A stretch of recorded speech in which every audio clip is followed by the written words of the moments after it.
5 май. Кереметтүү ушул күнү Жалал-Абаддын Базар-Коргон районунун Чакан Баймундуз деген кыштагында 1956 жылы белгилүү кодул Манас Бердибеков жарык дүйнөгө келген. Ал өтө жөнөкөй чабандын үй-бүлөсүндө төрөлүп, бактылуу балалыгы Баймундуздун кең талаасында боз топуракты чаңытып чуркап, таза абалуу айыл кучагында өстү. Жаңактын арагында өзү там бар эле, ошол жерде төрөлгөн. Ал там бузулду 63-жылы. 63-жылы бул там салынды, ошондо чоңойду. Балалык кезишеди өттү. Адам баласы деп түндүр сыяктуу нерсе болуп көрүнөт. Ошол түндүр биринчи бөлүмүндө калдыктар жаман көрүнөт дагы. Суга түшүп, таштан ташка урулуп, таштан ташка урулуп, акыры барып суунун жээрине чыгып туруп калса дейт, каш кайып калып жок бир сүйүнүр болуп адам туруп калат. Кудай бизди ошого жеткирсин. Сүйүнүр болуп туруп калат. Таштан ташка урулганыбыз ошол кирпич өткөн турмушубузда көргөн проблемалар экен.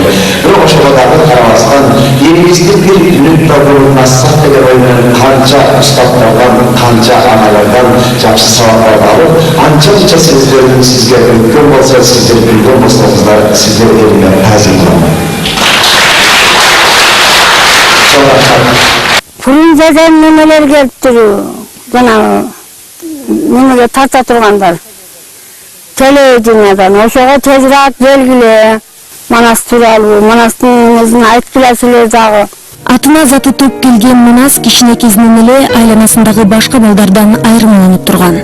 Өзгөлөргө таптакыр окшолгон өспүрүмдүн шоок, шайыр, дилгир жана аракетчил сапаттары ошондо эле анын кыргызга керектүү инсан болорунан кабар бергендей. 2-класста окуп жаткан мезгилибиз. Ушул турган жерде алма өрүк болчу. Бир аксакал, Кыяз деген аксакал бар эле.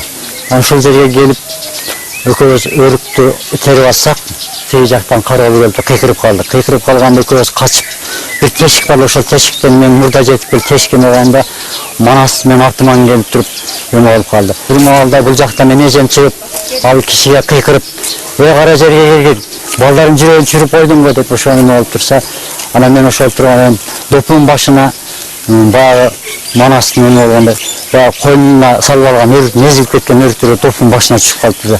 Чыгып эле карап турганда өлүп кетти. Бул жаш балдарды Манасты сен карабайсыңбы, чычырып койсуңдун башына деп ошол киши каргагандар эч эстен кетпейт да. Ушул үйдө чогуу өскөнбүз. Манас агам бизге суралуураак болчу. Тарбияны катуу берчү эле. Сахнада гана кудул болгону менен үйдүн ичинде анан бирге жүргөнүбүздө мындай басып катуураак кармачу эле биздичи. Бала кези ушул эле айылда өтүп, Манас абдан баарына кызыгат. Колдон келишинче ата-энесине жардам берет. Ал эми ушул эле айылда 1963 жылы Баймундуз мектебине алгачкы кадам менен 1-класска барат. Айылдагы Баймундуз мектебинин босогосун аттагандан тартып, анын өргүүгө болгон ишкыбоздугу өөрчүгөн. Мектепте уюштурулган көркөм кружокторго катышып, өз алдынча топ түзө калып, иш-чараларда байгелүү орунга илинмейин калчу эмес. Манастын ошол чыган экени ошол мектептен эле башталган.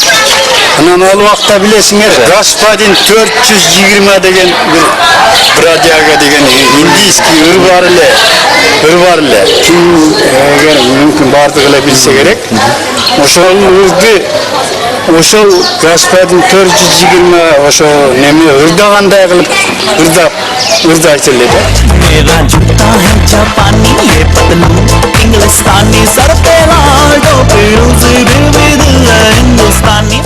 Ушундай эле балдардын ичинен өзүнүн ошол мезгилдеги таланты бар экенин сезүүчү, зээндүүлүгү жагынан мындай шайыр болуп жүргөн өзү турчу, сөзгө чебер. Мектепте окуп жүргөндө эң жаман көргөн сабагым орус тили болчу. Себеби дегенде мугалим сырттан жөн кирбейт эле да. Кирип келгенде что была заданен адам. Но что была заданен адам? Коркосуң да эле жөн эле келип, что была заданен адам?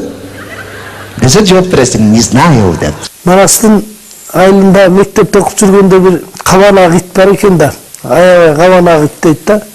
Күнүгө мектепке кетип атканда, келатканда ошол проблема дейт. ne kılıp kutuluştu bilmiyorum. Çoğun tayak alıp alam deyip. Cel olsa çöntök doldurup taş alıp alam deyip. Sımım süpürülgüçe çöntök doldurup taş alıp alam deyip. Bazı yerden cürüp oturup bazı yerden itti ulan koysam bak. Şunday taza alıp deyip. Vurgan taşındı uvalap var olsun tüstep kayra gelet deyip. Kayra gel vasılat deyip. Kayrılsan kayra kovalap götet deyip. Bir gün ne kılar milyonan oynan oturan. Otko kartoşka koyup jep atkандай tam bayağı itesime geldi. Anан çoğun bir kartoşkаны otko aябай ısıtıp pişirip durganam bayağı pişkan nemeni. Kesitke orap alıp anan çöntökö argaçka taşlardan salıp alıp anan bayağı жерден atayын ötüp baratam deyt. Ötüp baratsam mağabet geldi deyt. A degende bir iki taş meni uysam bar kola bar taşlı tiştep alıp kayra gelet deyt. Bir malda var kartoşkadan üstep sen olgundu. Kartoşkadan ursam bile bari öyle tişlediler deyt. Bayağı kısık kartoşka oğuzuna cavuşala çıkanı geldik bana. Yeki kolumdan oğuzunu çukulap devadan. Oğuzun kalıp kaldı deyt. Kan kıldamaydan kaldı deyt. Öyle kudayan. Ertesi alan mektepke ketip baratam deyt. Dağı taş salvat ketip baratsam. Bağı teşin altında turttu deyt. Uşu seninle kıldım degensiz beni. Yürgönge tili gelmey yaptı. Куудулдун жеке турмушу дагы башкаларга окшобойт. Балким бул адамды тереңден билбегендер үчүн анын жеке жашоосу өөн угулушу мүмкүн. Ооба, Манас мырза турмуштан өз адамын издеп 4 жолу турмуш курган. Турмуш деген өйдө ылдый болот экен, аргандай болот экен, чыгармачылык адамдар биз кичине башкача болот экенбиз. Манас Калия деген кызга үйлөнүп, уулду болот, атын Санжар коюп коет. Баласы 78-жылкы мартта төрөлгөн. Санжар. Анын мен ошо Ленинскийде дом культурасы иштейт элем. Ошо жерде мен окууга кеттим, Марина дегенден. Окууга кетсем аялы кетип калган ошондо кетти да алып келген жок. Кара Суу маданият үйүндө иштеп жүргөндө Манас Малика деген айымга жолугат. Малика ал кезде ошо комушчулардын тобун жетектеп гастролго чогуу чыгып калышат экен. Турмуш ошондой экен, баш кошуп бир үй бүлөлүү болушту. Биринчи жолу мен отбасы келгеним кайынсиңдим турмушка чыккан экен. Ошого баласы деп кайнымын бириси барды. Мени Жалал-Абадтан концерт коюп жүрөт элек кызманастар менен. Анан алып келишти буяка. Ал кезде бул жакта ход эшик бар эле, ушул жактан кирип, анан кийин мындайынан басып келдик. Бул жерде кайынсиңдим турмушка чыккандыгына байланыштуу үйдөгүлөр аяка барабыз деп даярданып атышкан экен. Кайынсиңдим ошо жеңем келбесе, башкаңар келбей эле койгула деди деп мени кубантып алып келишкен бул жака. Учурда Малика Бердибекова жолдошунун артында калган 7 баланын башын бириктирип, акыл насаатын айтып келет. Ошондуктан Малика өзүнүн чыгармачылык жолун токтоп, бүт болгон эмгегин Манастын чыгармачылыгына жардам берип болгон аракетин көрөт. Жаш адамдын үзүлсү да сүзүлбөйт эмеспи? Учурда маркум Манас Бердибековдун ысымы өзүнүн кимдик каны тамган, эмгеги сиңген Базаркоргон районундагы маданият үйүнө ыйгарылган. Жубайы Малика көп чуркады. Ошо ал кездеги министр Султан Раевка да рахмат айтып коюшубуз керек. Ошол жардам берип, bir топ акча жумшап 2011-жылы ремонт болуп 580 орундук чоң маданият үйү Манас Бердибековдун атына коюлган. 25 майда Манас Бердибеков атындагы райондук маданият бөлүмүндө туруп ачылуу азем өттү. Республикалык бюджеттен 3 миллион 200 миң акча каражат ажыратылып берилип, капиталдык ремонттон өткөрдүк, өзүңүздөр көрүп тургандай.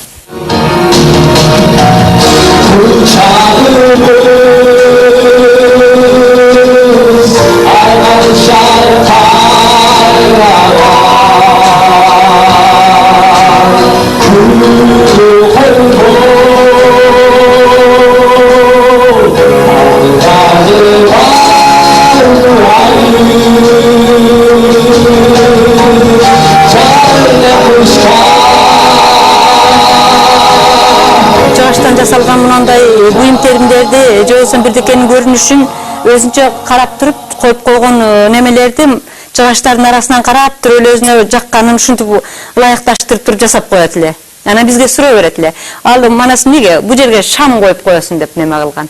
Анын ичинде куудулга арналган музей ачылып, анда кайталангыс таланттын чыгармалары, өз колу менен жасаган ар кандай буюмдар, кийген кийимдери сакталган. Манас Бердибекович, сиз ушундай жаралдыңыз. Мен 1956-жылы эмне көрүп атам?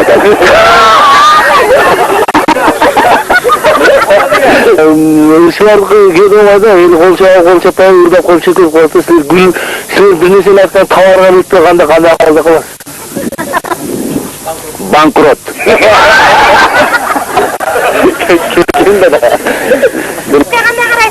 Секске кандай карайсыз? Күнара какар басып. Секске буягынан да, тиягынан да карай берем. Биз кыз бала концерт коюп жатканыбызда бир жолу келип анан, "Эже мен деле бир номер чыгарып койбойсузбу? Мен бир куудулдук көрсөтүп коеюн" десе, "Такыр сенген эмеспиз да. Ай, сен койчу, мына сен куудулларды күлдүрүп алып белең сен" деп. Анан мына көрөсүз эже деп анан биз тамашалашып эле номер айтып чыгарып койдук. Мен ошондо таң калдым да. Баягы чыгып эле кандайдыр бир кыймыл аракеттери менен, анан өзүнүн сөз тапкычтыгы менен, өзүнүн баягы сөз байлыгынын кеңдиги менен, анан чукугандай сөз тапкандыгы менен дароо эле бир 10-15 эле мүнөттүн ичинде элдин баарын күлдүрүп, ошол драма театрдагы 600-700 адамдын баягы тимеле күлкүгө, шаңга бөлөп жиберди да. Кээде карап турсаң кыздар ушундай көчөлөрдө тимеле колдоруна балмуздактарды алып алып, ушунчалык бир тамчы калтырбастан жешет да баягына. Тимеле бияк колунан бияк колуна Сникерс.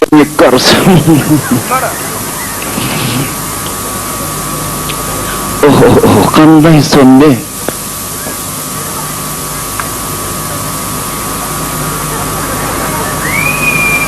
Тимеле бир тамчы калтырбайт.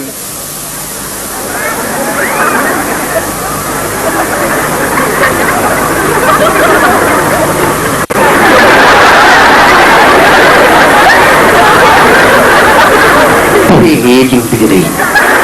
Использовали все. Мороженое десем, прикрепай, пришли. Концерт коюп жүргөндө бизди дагы ошо эшик тошкучтарын деп атат. Эшик тошкучтарды билет сатканда ошо билетин алып чогарлашып жүрдүк кичине. Автобустун ичинде кетип атканда дагы бир өзүнүн таланттуу адам ошондой билинет экен. Ичинде дагы бир болгон нерсени сүйлөп отуруп бизди зериктирип алып барат эле ошо. Биз мен ошо Алабукага чейин бардык. Алабукадан анан ошо мен кайтып келгем үй жака. Мен 4-курс болуп окууну бүтөлегенде эле аларга бухгалтер керек экен. Мени ошол Аралаш Козулар театрына биринчи бухгалтер кылып, окууну бүтөлегенде эле бухгалтер кылып алган. Мен ошол жерде 2,5 жыл, 2 жыл 8 ай иштедим. 89-жылы мени келип 1-май күнү алып кеткен Ошко. Ошто 1,5 жылда бирге жүрдүм экенмин. Şu администратор катары билеттерин сатып берип, Курманиян аткан тоюна бардык. Ал жерде болдук. Андан бери карай совет алай кылып концерт коюп келгенбиз да. Бир-эки жигит таанышып атат. Өзүмө окшогон колхоз билинип турат ар жагача. Шаардын кийимин кийип алган да. Жанындагыдан сурап атпайбы, ты из где?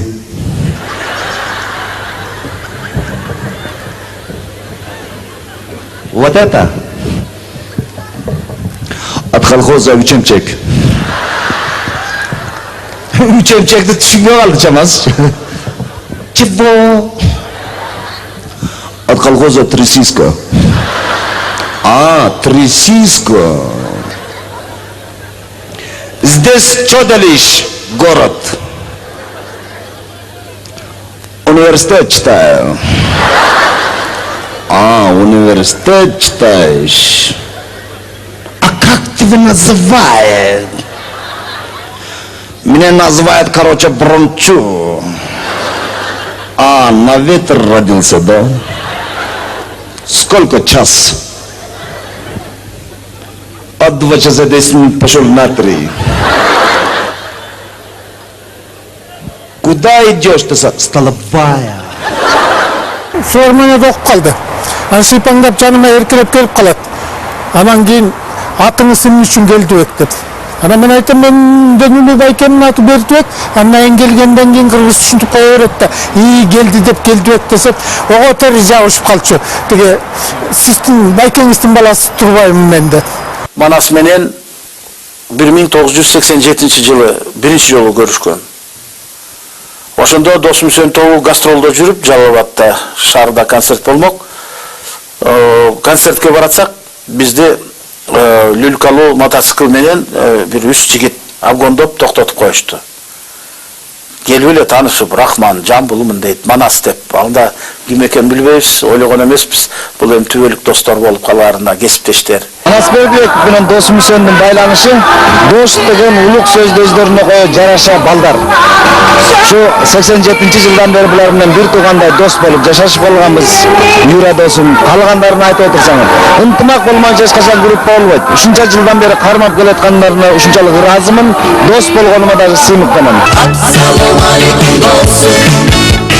do'stum salat жазам. Бул киши аткарып аткан чыгармасынын өзүнүн тагдырын айтчу да.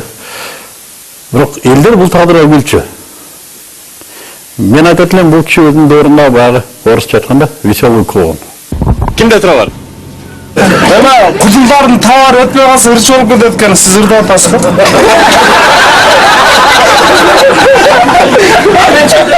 Чындыгында ырчыларды өчүрүп койгондан кийин кудул болгон. Каке? Сигаретиң жокпу? Манастын бир өзгөчөлүгү бар эле. Бул сахнада кандай болсо, жашоодо да ошондой болчу. Мисалы үчүн, баягы сахнада кээде анча күлдүрө албаган номурлары мына жөнөкөй сүйлөшкөндө андан да бир экесе жакшы, экесе татымдуу, экесе жугумдуу, жакшы күлкүлөр болор эле да. Мен мисалы үчүн Манасты өзүмөн да жакшы билем деп айтчумун. Аябай күлүп калчу да, сен чын эле мени жакшы билесиң деп. Себеп Раматулла көп нерсени да эстеп тутуп, же бир капачылыкты, же бир айткан таарынычты, же бир айтылган юморду мындай эсинде мындай узакка сактап калбайт эле да. Бардык интермедияларды ойногондо кандай жазылбасын, кантип ойнош керек деп айтылбасын, Манас бар бир сахнага чыкканда өзүнүн билгенин жасайт. Күрдүмөнүн чын жылында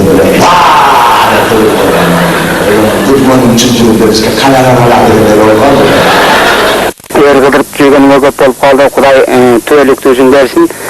Макс Линдер деген, Чарли Чаплин деген биздин карандаштар өмүрүнүн акырына чейин 82-84 жашка чейин Манашта сахнада жүрдү. Ушу сен аралашып жүрөсүң, өзүң канчага чейин тартылам деп ойлойсуң кыргыз күлкүсүн.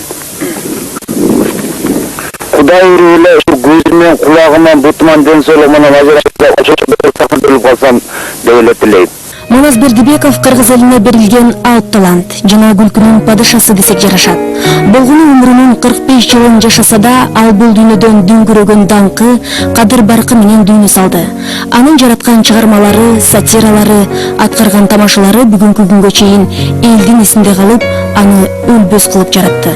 Мыскыл тамашаны албетте Бейшенбек мырза, Эркин Тазабеков маркум укмуш чыгарышкан. Ошондо да бир өзүм билем, ал кездеги жакшы нерсе репетиция, прогон деген болбосо сахнага чыгарчу эмес. Мына ошондо да Бейшенбек мырзаны угуп көрөлү. Ошто бир куудулдардын тобу пайда болду деген кабар угуп калдык. Анан чакыртсак, жана Жамбыл Камчиев баш болгон, анан Алыкул Жаныбек төш болгон бир топтор кирип келди. Арасында ушун бойлуу бир кара тору жигит бар экен, чыкчыйып кийинген, галстугун тагынган, беркилер ошо көчөдөгүдөй жакалары алжыйган. Анан сүйлөгөндөрү дагы мындай көчөдөгү кишилердей анан кирип келишти. Анан мен айттым, кана бирден сатираңарды көрсөтүлөчү, программага катыша турган болсоңор. Анан Жамбыл айтып калды. Biz programmаны eli жок көрсөтө албайбыз. Сиз бизге ишениңиз. Бизди эл жакшы кабыл алат. Дедим, мен айттым, анда балдар силер чыкпайсыңар дедим. Мен программаны баштан чейин көрмөгүнчө эч кимди сахнага чыгарбайм. Мен анын үчүн жооптумун. Десем эле Жамбыл анда кеттик деди. Ошондо ошо келген топ фестиваль ошонун башында Жамбыл экен. Кете турган болуп иштен чыгып баратканда Манас кайра келди, Манас экенин кийин билип атам. Анан токточу деди. Анан баарын чогултуп бул киши деле туура айтып атат деди. Биз көрсөтөлүк. Эми куудулдан элдин алдында ойногондой көрсөтпөсөк дагы биз бул кишиге эмне жөнүндө айтабыз сахнада? Тексибиз кандай болот ошону айтып берелик. Бул кишинин мындай талап кылып атканы деле туура. Деди эле Жамбыл ага айтты, дайым ушинтип жүрөсүң деп. Анан дайым эле эмес кел. Бир сыра көрсүн деди. Анан ошентип биринчи жолу ошентип могу Кожомкул атындагы спорт сарайында ошол куудулардын шоусун кескенбиз.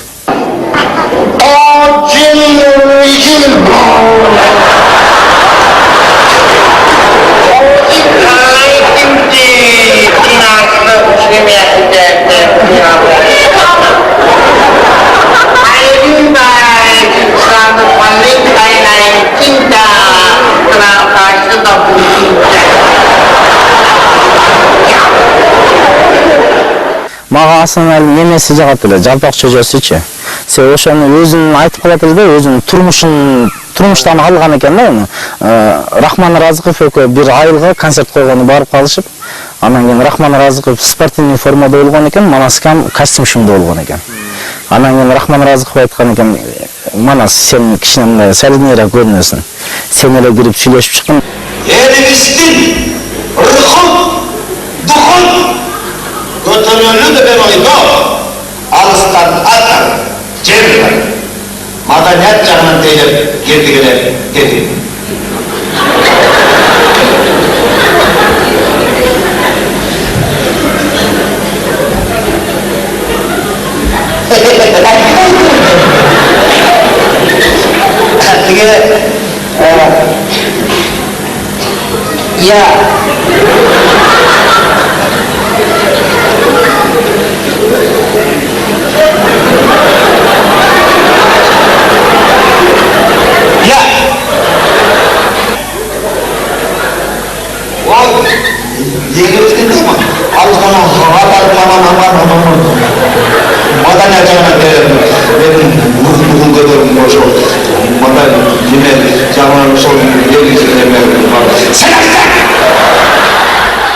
Бишкекке келишип, ошол тартылганда, ошол Манастын биринчи жолу тартып чыгардым эле да, эфирге мен тарттым эле да.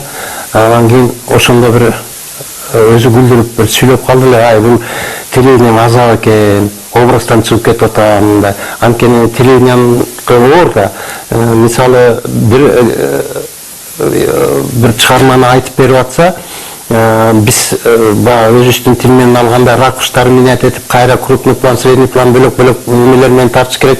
Аны стоп токтотуп, кайра бөлөкчө тартып, кайра стоп бөлөкчө тартса, биротоло бир баарын сөзтүман тартып алганан ар кайсы жери менен ишитип барып бергилечи, мен ошондо сүйлөй берейин деп. Ушинтип сиздердин алдыңыздарга сүйлөмөк турсун, телевидениядан көзүңө микрофон көрүнсө качып кетчү убагым эле. Ана машинесин баллон жасап алып, бул канализацияга кирсек, жасап жатсак, Манасыга коюп бир шляпасы бар эле кара. Кийип алып, колун монтуп ары бери басып жүргөн, өзүнчө каргадай болуп. Ана бир тарс деп эле турс деп кетип. Аны биз мындай карасак жок Манас. Анан чуркап барсак, ар жакта бир яма бар экен да, машинамдагы яма. Ямага үстүнө шифр жаап койгон экен. Манас ошо шифрди тебелейип түшүп кетти яма. Эки яманын эки жагын кармап калыптыр да. Көзү теп-тегерек болуп буту жерге тийип турат ямага. Биз Манасты көрүп, Манасты куткарыштын ордуна өзүбүз күлүп кыйып атабыз, албызы таткан көзү теп-тегерек да. Чыгарсак серьезный эле. Мен өлөйүн деп атсам, сиз күлөсүңөр да дейт. Мен да Манас экен бир чыгармалардын каарманы болгом бир кезде. Мен бир өтүп баратып кирип кетейин, ушу концерттин жаман өтө алчу эмеспиз. Концертке кирсек, анан жанагы арт жагынан кирбей, мен адаттан тышкары биягынан билет алып кирдим. Эмнегедир билет алып кирдим да. Аны алганда да алдыңкы катарда отурган экен, бир кезде мен Манасага ошол жер эсимде, мени туурап атыптыр сахнада. Burada azı çıkmadı mıhtı bir rastan verdi. Erkanda altta bazamakta mikrofonla mıhtı ver. Turatıyla cardiye gelini beni görüp al. Aldığın Katar'da beni görüp aldı da. Maver şoka çöketti. Atkarбай çöketip kaldı. Anı elleri kol çöktü. Ben al kez andaydılar bunday tanımal adam emesin. Көрсе бак beni көрүп сүрдөп кетти. Кийин анан антракт болгондо мен гримерныйга кирип Манасыга кандай десем бир урушат мени эмнеге келдиң сен? Эмнеге алдыма отуруп аласың деп. Кийин баарыбыз көрүп жүрөбүз, атасынын жолун жолдоп, Манас өзү баласын сахнага алып чыгып, ушул бет ачары болсун деп батасын берет. Мен атам менен 1996-жылы тааныштым. 3 айлыгыман баштап тайта тайнен баккан. Ошол бойдон көргөн эмесмин атамы. Анан 96-жылы ушу барып театрда концерт болот, Кодулдардын концерти дегенде издеп келгенмин да өзүм. Келгенде эле мени сразу тааныган. Мен учурашып мындай келгем, учурашып. Сен Санжар эмессиң да, мен Санжармын десем, кучакташып. Ошол күнү концерт болду. Анан мени кетесиңби деди. Мен менен кетесиң деди, кетем дедим сразу. Себеби мен да артист болгум келип, ырчы болгум келип жүрөт элем ошол убакта. Мен да ошо сахнага агама окшоп артист болсом, келечекте эл кызматында болсом деп ушунчалык неме кылчу элем. Ошол маалдарда Манасканын жойлогушу өткөрүп, мага таланттуу балдардан терип алып, ар бир факультеттен, бирден үстөн таланттуу балдардан алганбыз. Ошолордон алып 5 бала болуп, анан Манаскан 5 бармак деп ат коюп бизге. Биринчи жолу ошо университеттен 5 бармак деп концерт койгонбуз. Манас Бердибеков ушунчалык өзүнүн кесибин сүйүп, чыгармачылыкка берилген. Жада калса өмүрүнүн акыркы көз ирмемдерин дагы сахнага сарыптап, элге күлкү тартуулайм деп өткөргөн. Көл өрөөнүндө гастролдо жүрөбүз биз. Өзүбүздүн айылыбызга келип калдык, досум Сөн тобу. 8 сентябрга афишаны илип койдук. Маңгычактуу болбой, Абдулда Жумаш, продюсер Жумаш менен меникине үйүмө келип калышты. Ой, силер 8-ине илген турбайсыңарбы? Биз Караколдон келатабыз. Абдулда айтып калды, чогуу койбойлу 2 күн. Силер эмне десеңер, мен макулмун дедим Абдулдага. Жүргүлө эми тамак чели деп үйгө чакырдым. Мен үй ээси катары аркы үйгө чуркайм, берки үйгө чуркайм. Жетин албай концерттен кийин тамак бериш керек дагы деп. Кирсем эле күлүп, Манас күлдүрүп атат баары. Манас мырза ушунчалык элди, кесиптештерин көзүнүн жаш чыкканча катуу күлдүрүп, сахнада акыркы жолу ойноп жаткансыган. Балким чын эле сезгендир. Баары күлүп атат, Манас жок. Мындай карасам, биякта диван, биякта кровать бар болчу. Манас кроватка жатып, 2 колун төшкө коюп, баягы керес айтып аткан адамдын ролун ойноп, мен аркы дүйнөгө кетсем, телевизорду бияка койгула, холодильниктин мындай кылгыла, бир тамашасы бар болчу да. Мен кирип эле бир кызыктай болуп айттым, ойлодум элем, апам ушундай кесир айтпаш керек, кылбаш керек. Досторунун, кесиптештеринин эскергенине караганда, Кодул жашоосунун акыркы мүнөттөрүн жашап жатканын сезгендешет.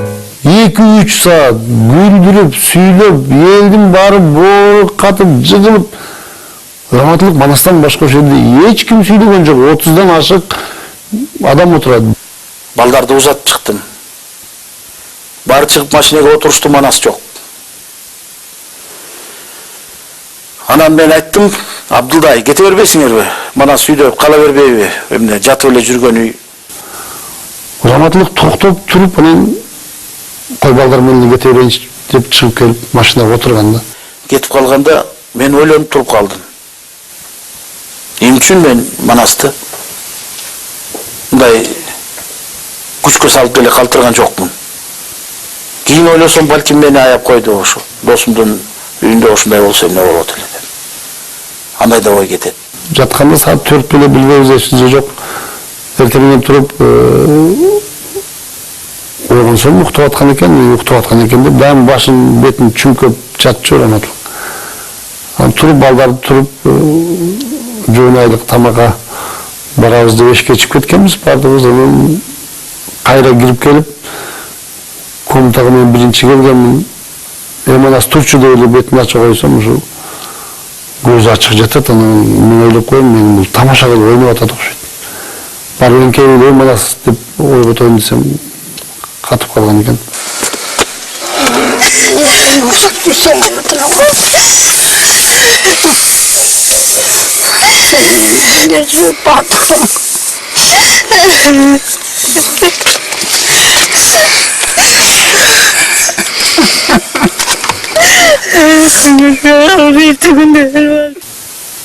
Кыргыздын журтчулугу, маданияты, чыгымачылык адамдар, көрүүчүлөр кандай чоң жоготууга учурады ошол күнү. Биз кабарды укканда ушу звонить этип айтты, Расул Маматкул. Ушундай Манаске качыш болуп кетти. Ушундай эртең ушул күнү барабыз дешип. Анан биз ишенбестен жалган болуп калса экен деп ушул жака экөөбүз Ленскийге барып, Ленскийден ар жакка ушу таш көмүрдүн жолунда күтүп отурдук. Келишпеди. Анан караң кирип кеттилер, кайтып келе бердик. Ошол күнү эртеси менен таңамал 5-6га келип калат дедилер, келбеди, кечке күттүк, келбеди. Анан раматтылык атамга көз өттү, жакын атам айтып калды. Мурда дагы бир Манас Бердибеков өлүптүр деп андан көп жыл мурун дагы бир кабар берген болчу да бизге, өтүп кетти. Жалган болуп чыккан. Анан мунусунда дагы ушинтип кабар берип, эртеси күнү күттүк, келбеди, эч кимден кабар жок. Түнү караң кирип атат, кыргыз үйтүгү эл топтолуп калган бул жерге. Анан атам ошол жерде элди топтоп айтып калды, эгерде бул жерде дагы бир жалган бирөө ушундай оюн чыгарып неме алган болсо, Манас көзү тирүү келип кала турган болсо, 10 күн той берем деп атам ошентип калды. Ошол таштан ошо балдардын түнкү саат 10:00